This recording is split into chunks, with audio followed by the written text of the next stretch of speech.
Okay, let's take it a notch higher. What if somebody has 15 to 18 lakhs? What kind of investment would you suggest for this person?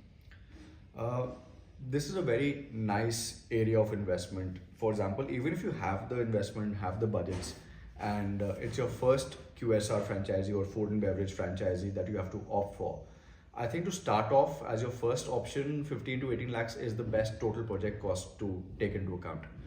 Because what happens is it's a little risk averse, and these options, even if the break even doesn't happen in 18 to 24 months, there's a probability that will happen in maximum 2.5 to 3 years, which is 24 to 36 months.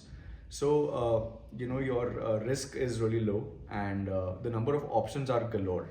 Like plethora of options are there in this segment. So when we discussed about the 5 lakh investment option, there were tea and coffee kiosks and ice cream kiosks.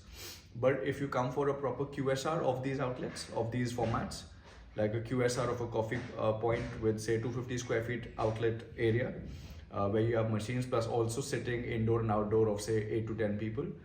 Similar for a tea kiosk, like you'll see a lot of these tea kiosks in 250, 300 square feet outlets are not more than 15 to 18 lakh of investment. So on and so forth for ice cream parlors as well. So ice cream parlors, besides having just ice creams, you can go for thick shakes, you can go for some cakes and desserts and all of that. But another very good segment in this is the bakery segment, which is really high in demand because everybody nowadays has a sweet tooth, and it's very giftable as well. So if you have a bakery, you can have a sit down for 10 to 15 people who come in to have some nice red velvet cakes with like a or with a tiramisu. You can have like a Vietnamese cold coffee or some other shakes, and you can do a lot of takeaway because giftables, cakes and desserts are very big gifting items. So even your festive months are very good for bakeries because you get a lot of orders for birthdays and Rakhis and your Festivals around the corner. Holi and Diwali. Yeah. So all in all, a return of investment is higher for these brands. Mm-hmm. So I think bakeries and this segment is a very good segment. You can also go for burger, pizza brands, and for Chinese and takeaway as well. So the number of options are really huge. You can even go for an Indian restaurant which has only takeaway or delivery. So you can select like a 10 to 15 SKU Indian menu, which has a mix of veg and non-veg depending on the region again.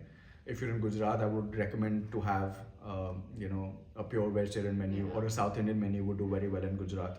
But say if you're up north in Haryana, Delhi, Punjab and Chandigarh kind of areas, or even Himachal Pradesh kind of areas, you can do a basic Indian menu which has a mix of Indian starters and Indian main course, veg and non-veg both. Right.